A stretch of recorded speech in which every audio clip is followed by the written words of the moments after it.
چطورین؟ چه خبر؟ ببین کی اومده، خوش اومده. بعد از حدود 160 سال برگشتم به یوتیوب. قول میدم که خیلی بیشتر فعالیت کنم از اون قولای الکیه مثل قبل، نه از اون قولای واقعی. خب اونایی که بهش عمل میکنم. یه ذره تایم دارم، میتونم ویدیو درست کنم، یه ذره دستم تو ادیت کردن ویدیو بیشتر راه افتاده، ولی اصلا هنوز در اون حد حرفه‌ای نیستم. یعنی نه دوربین خاصی دارم، نه میکروفون گرفتم و اینا، ولی حالا همینجوری به قول رشتی‌ها گاماس پیش میریم تا ببینیم که تجهیزاتمون که کامل و کامل تر میشه.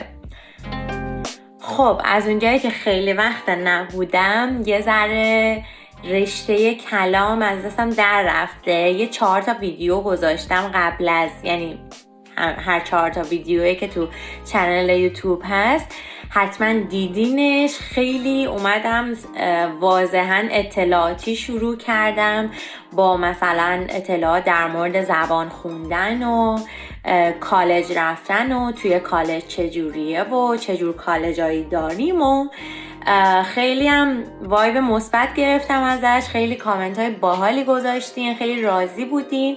ولی خب میگم واسه خیلی وقت پیش این موضوع و خیلی موضوع دیگه است که بخوام راجبش صحبت کنم. فقط یه ذره برنامه ریزی میخواد و پشتکار خودم که ویدیو رو ادیت کنم و بذارم که شما بتونید راحت تماشا کنید.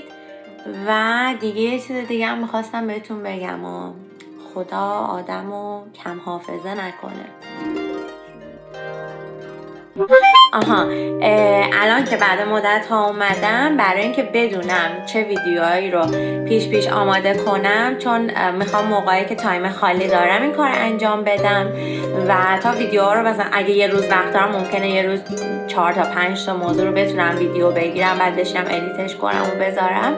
شما لطف کنید زیر این ویدیو بر من کامنت بذارین که چه موضوعی رو دوست دارین راجبش بدونید. از مهاجرت گرفته، از تحصیل گرفته، از رشته پزشکی گرفته، از زندگی تنهایی گرفته، از خرید کردن، هزینه، نمیدونم دیگه. همین الان خودم 10 تا تما دادم، خودتون انتخاب کنید. من جمع‌بندی میکنم، ویدیوهای مختلف میسازم براتون میذارم که از اطلاعات و تجربه ها استفاده بکنید، حالشو ببرید. منم هستم باهاتون تو مسیر مهاجرتتون و حالا غیر مهاجرتم، تو سفرها، تو اطلاعاتی که میتونم بهتون بدم.